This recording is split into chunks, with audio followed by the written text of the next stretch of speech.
শুধুমাত্র ভিডিও দেওয়ার জন্য ফেসবুকে এই রান্নাটা করলাম। তা আসসালামু আলাইকুম, সবাই কেমন আছেন? ভালো আছেন? এই যে কালকে মোবাইলে কোনো ভিডিও ছিল না, ভাবতেছি আজকের দিনটা কি দিব। তো আমার তো রাত্রে সবসময় রাত্রে রান্না বান্নার ভিডিওগুলো করে রাখি। বাট কালকে ওই যে অনেক দেরি হয়ে গেছে, সময় পাই নাই রান্না করতাম। তো ওই যে সময় আমি এই রান্নাটা করিব।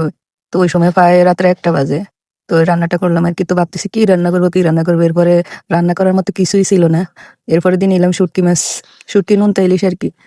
তো এই নুনতা ইলিশটাই পরে রান্না করলাম আর কি। এই যে সবকিছু মিক্স করে আগে ভালো করে, এটা তো লবণ দেওয়া, তো এটা গরম পানি দিয়ে ভালো করে ধুই, এরপরে দিয়ে সবকিছু ময় মশলা দিই, একটু কষা, এরপরে এটা ছাড়িয়ে দিছে আর কি টমেটো সহ।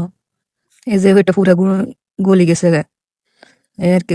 তো কেমন হয়েছে আজকে সারাদিন? তো এই ভিডিওটাই দিলাম, আসলে ভিডিও করার সময় পাই না এই কারণে।